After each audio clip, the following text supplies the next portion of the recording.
Thank you, everyone. It's great to be here today. I actually wanted to start today by going back 3 years to October 21st, 2016.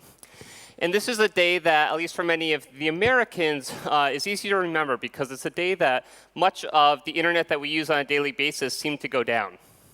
Popular websites that we actually use all the time, Twitter, Spotify, GitHub, everything on AWS, Netflix, the New York Times, went offline for much of the eastern seaboard in the United States.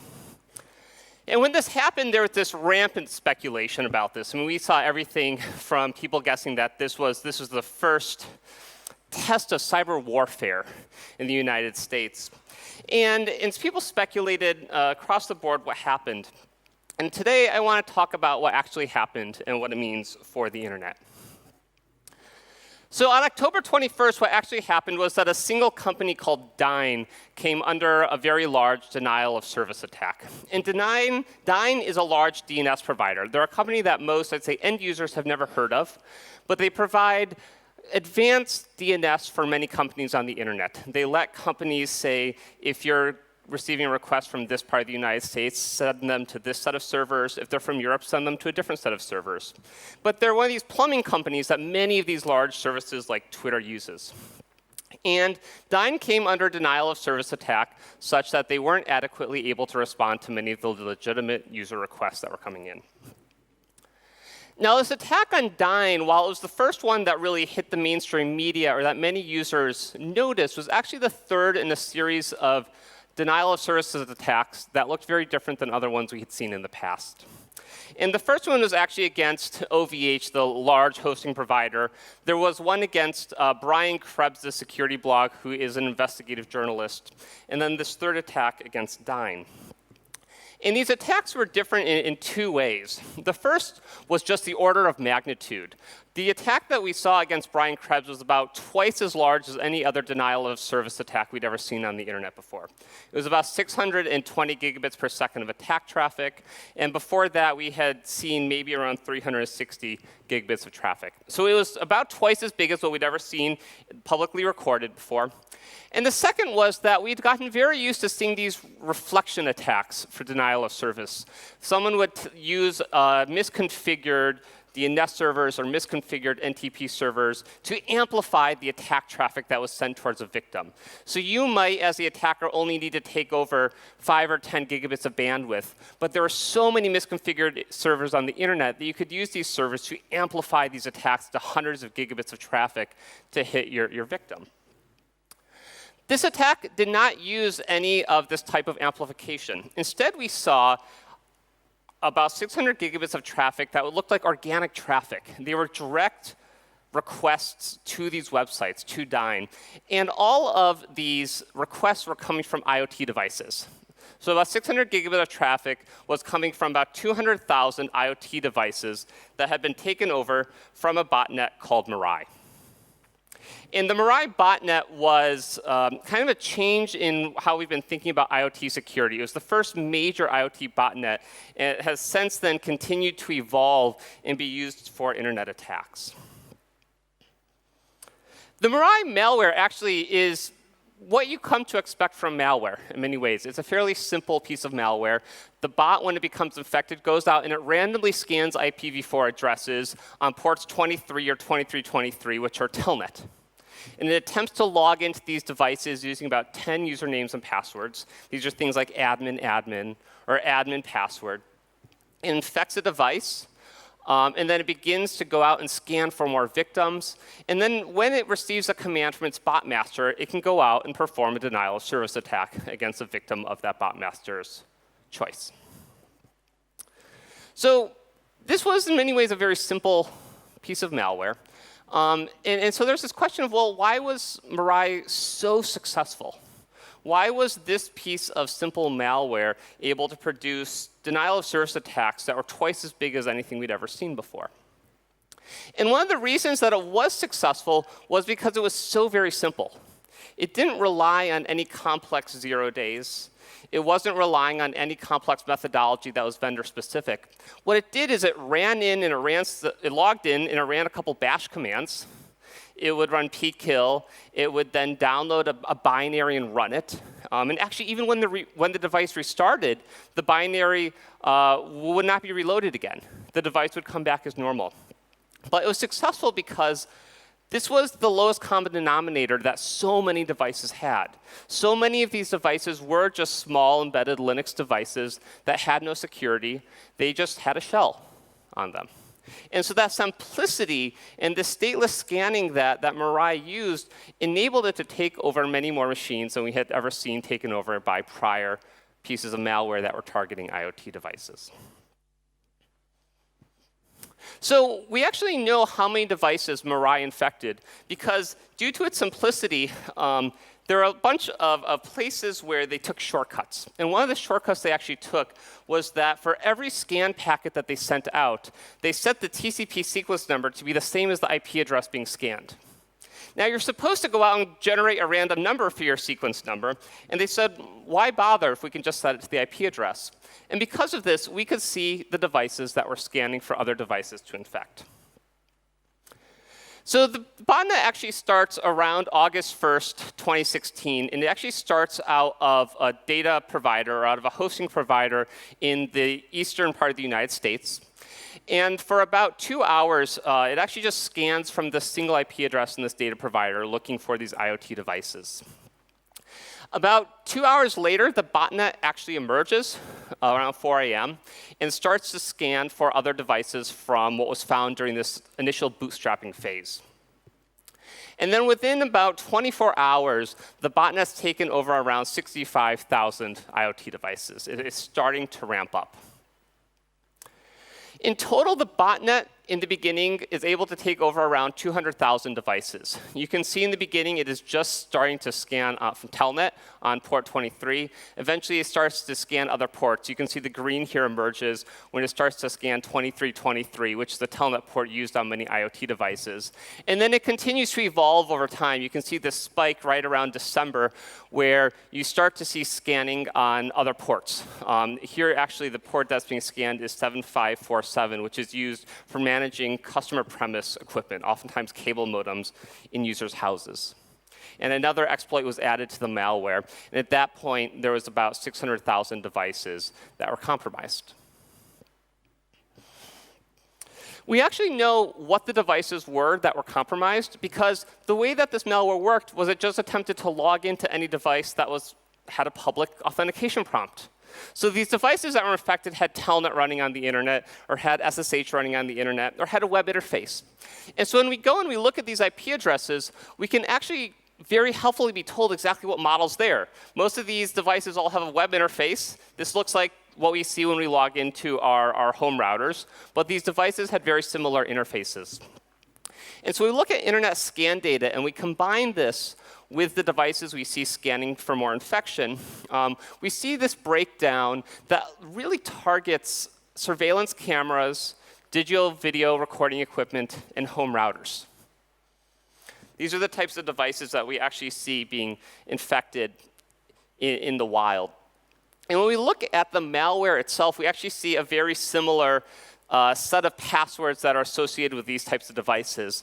And you'll notice these aren't, this is the corpus of passwords that were checked. And a lot of these are not complex passwords. These are either things that were just random guesses like guest and password and root, or things that were found on Google by searching for models of equipment, looking in user manuals of these devices.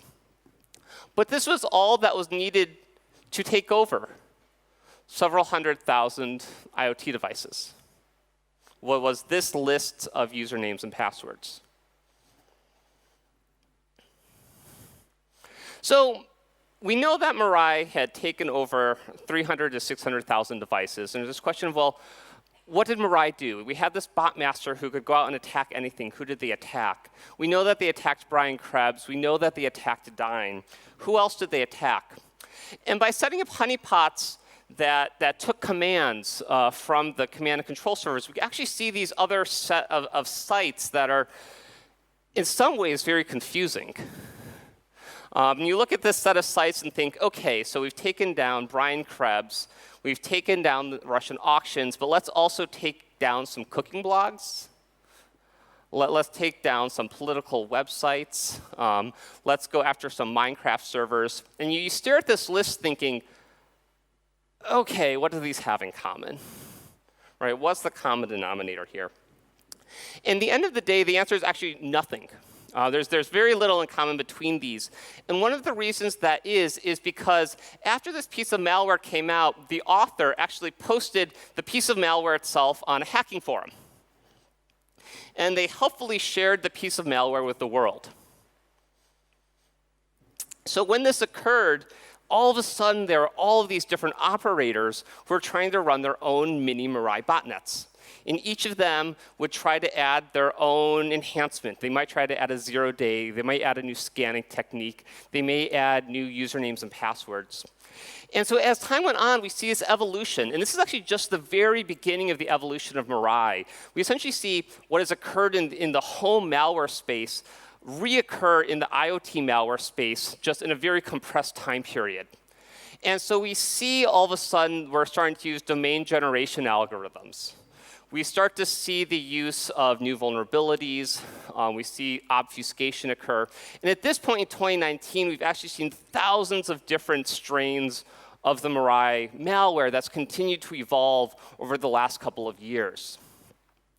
But in the beginning, there were actually just 6 clusters. And we can look at what the clusters of different ownership was from the DNS data of these command and control servers. But what we find are a few of these unique strains that went after very different types of sites. And so some of these were used for very specific attacks against things like Brian Krebs' website. But in other cases, they were just used to power booter services, where people online would take in Bitcoin and then go DOS a website as a service. And this was fairly common in the kind of black markets, is that you can go and use Bitcoin to buy these types of services. And we see these IoT malware essentially arise in that space as well. Now, you may still be asking, but why go after OVH? Why go after Dyn? Right? Like, who's paying for these attacks to occur? And the answer might not be obvious, but actually they went after OVH because of Minecraft servers. This is actually a fairly common in this market, is that you extort the operators of Minecraft servers and say, unless you pay me in Bitcoin, I'm going to essentially DOS your server. And because it's a fairly fluid market for where users play Minecraft, a lot of times these server operators are willing to pay these extortion schemes to keep their users. But the attack against OVH really only had to do with gaming sites with OVH. The same is true, actually, for the attack against Dyn. This is the attack, remember, that took down websites for most of the eastern seaboard in the US, was actually a set of attacks against PlayStation servers. Dyn hosted Twitter and DNS for Amazon, but they also hosted the DNS for PlayStation servers. And this was an attempt for these users to get ahead in their game. If you could strategically attack the game servers and you knew when that was going to occur, you could get a leg up in the game. But that's the reasoning that took down the internet for part of the US for part of a day. The attack against Brian Krebs was actually personal. He had posted a blog post that had identified a couple of these users who were hosting these booter services where you could buy a denial of service attack. And the people who DOSed him were upset that their friend had been identified. And so they decided to DOS his website. We actually know who started the Mirai botnet. It was a set of students at Rutgers University who were later arrested in the United States. They had started the botnet for extorting Minecraft server operators. That was the original intent of the botnet. And over time, these other operators showed up, and they started to use it for more malicious purposes. Later on, there was another IoT botnet that came out called the Satori botnet, or Satori, excuse me, Satori botnet. And recently, the operator was also arrested. It was a 21-year-old in the United States who had taken over many of the devices after Mirai has started to die off. This new variant came out, and it started to die off. But it's not that these devices aren't infected anymore, but just that the latest variant of the botnet has taken them over. We continue to see this evolution of the Mirai malware itself continue to live on as time goes on. One of the things that was interesting about Mirai, and very different from attacks we had seen in the past, was where these servers were located, though. We saw this large number of attacks coming out of Southeast Asia, coming out of Brazil, but very little actually came out of the United States and Western Europe, which is where we've seen a lot of this type of attack occur in the past. Oftentimes, that's because where the most powerful servers are, where servers with the most bandwidth are located. And this led us to wonder, well, what does IoT look like in these other regions? Right? Why go after the IoT devices in Southeast Asia or in Brazil? Is there something different there than what's in the rest of the world? And we actually, at this point, partnered with Avast to start to understand what does IoT look like globally. And this is actually a fairly hard question because while some of the devices that were infected were available on the public internet, the majority of IoT devices aren't. Most IoT devices that we use on a daily basis are protected behind home networks, behind our home routers, and they aren't visible on the public internet. But we still wanted to understand, what did these look like? So Avast has a piece of software called Wi-Fi Inspector that actually allows its users to understand what are the IoT devices on their home network. And it acts probably like you might expect. It goes out and it scans the local network on commonly used ports and identifies the types of devices that are out there. It also listens for announcements from these IoT devices on the local network. And there were 16 million homes where users agreed to let us look at that data to understand what does IoT look like in the common home. IoT is actually surprisingly widespread. I think this is the first thing that really surprised me was that 2/3 of homes in North America actually had some sort of IoT device. They had some embedded server in a device. The numbers vary a little bit between different regions. In Europe, we see between 25 and 50% of homes having at least one IoT device, though. In many ways, IoT is here. It's not something of the future. Homes have this already. One thing that I think a little bit is unexpected, though, is what are the IoT devices actually present in anyone's homes? Oftentimes when we hear news about security and about IoT, we hear about home doorbells. We hear about home automation. That's actually not what most IoT devices are, though. Many IoT devices in Europe and in the US are actually media related. These are things like Rokus, they're smart TVs. But each of these have a login prompt. Each of these has some small embedded Linux server that can be used for these types of attacks. Beyond what we consider media devices, we see a lot of printers. We see scanners.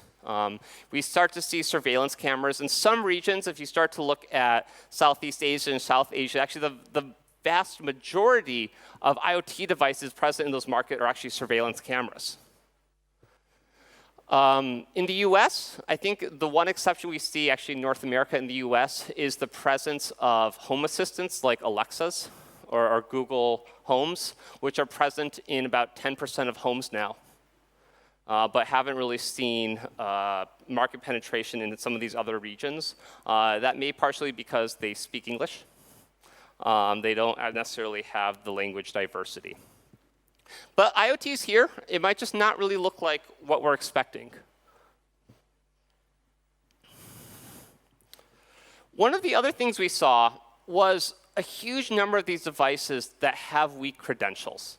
So it's not surprising that Mirai was able to take over hundreds of thousands of devices. When we look at the devices in homes that support FTP or support Telnet or allow login through an HTTP interface, we see these very high numbers of devices that actually allow logins with known usernames and passwords. We'll see upwards of 50% of devices that support these older protocols like Telnet. These protocols we thought were disappearing from the internet have made a return, and they're present in a large number of these devices. But we also see these numbers that support very weak passwords. Right? Well, we're seeing these numbers that say 1/3 of the devices that speak FTP or that speak Telnet have these built-in passwords, oftentimes that can't be changed, and that allow login. One thing that's also interesting is that even in the case of a single company, we see a fair amount of difference between different regions. When we look at these TP-Link devices, which is one of the most popular home routers out there globally, in some regions, we see half of the devices of home routers that have default logins, whereas in other regions, they've been customized and some of these errors have been fixed. I would also point out that these companies that have these weak usernames and passwords are not these unknown names. These are names that we recognize.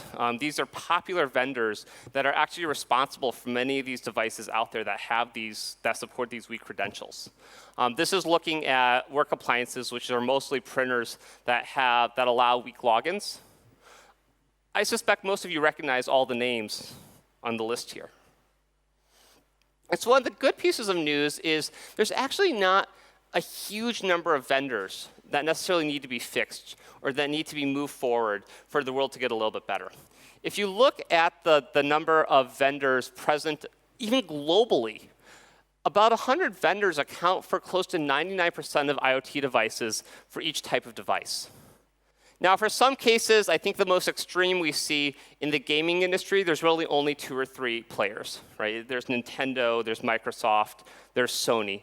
The most extreme on the other side is actually these surveillance cameras that we see, which while seems less, which may seem not as easy to fix, a lot of these are actually the same white box materials that have been relabeled over and over again. And so in many cases, we're talking about dozens of companies that if they fixed their IoT profiles would actually close this gap towards solving IoT security today. So I think in many ways, this is positive. Right? We've ended up in this somewhat negative spot today where the IoT that's out there is in a bad place, but there is path to improvement here. This was based on 2 papers. If there's interesting details, there's a ton more information both about the Mirai botnet and the botnets that have come after it, as well as the IoT devices that are present in any homes. And with that, I'm happy to take any questions.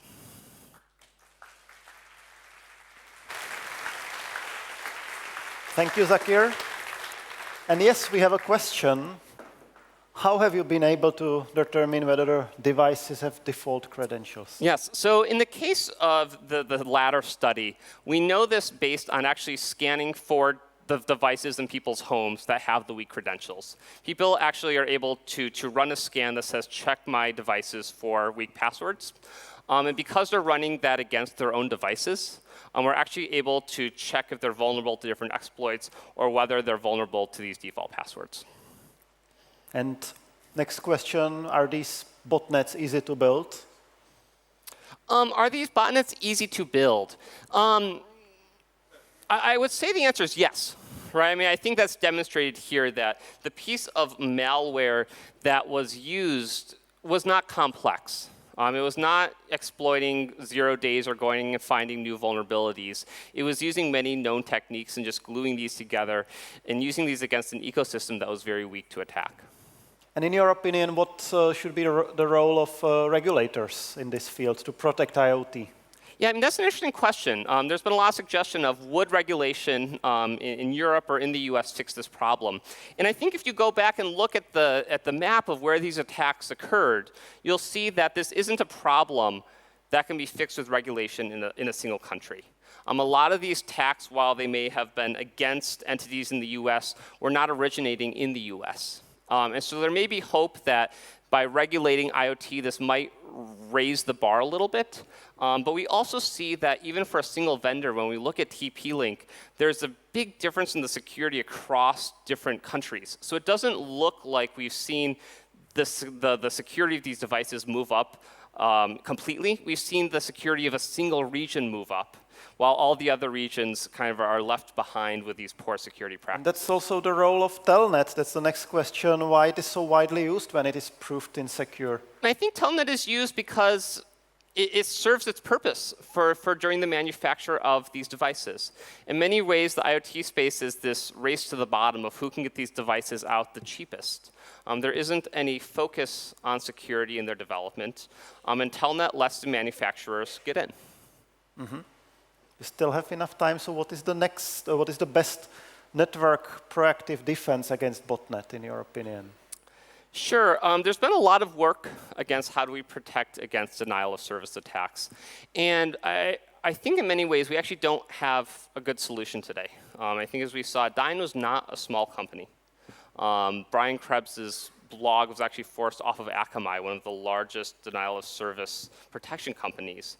These attacks are still very potent, and we actually don't have good solutions. And I think that's one of the reasons that we need to be thinking about how do we fix the devices themselves, is this isn't something that's going to be fixed by building middle boxes or by building things directly into the network. It's a question of how do we allow vendors to build more secure devices by default. And last question, would banning default passwords help? I mean, I think this is just like asking about regulation, right? It's easy to pass a regulation that says in this region default passwords are not allowed. But there's a question of how is that going to be enforced? How does that work globally?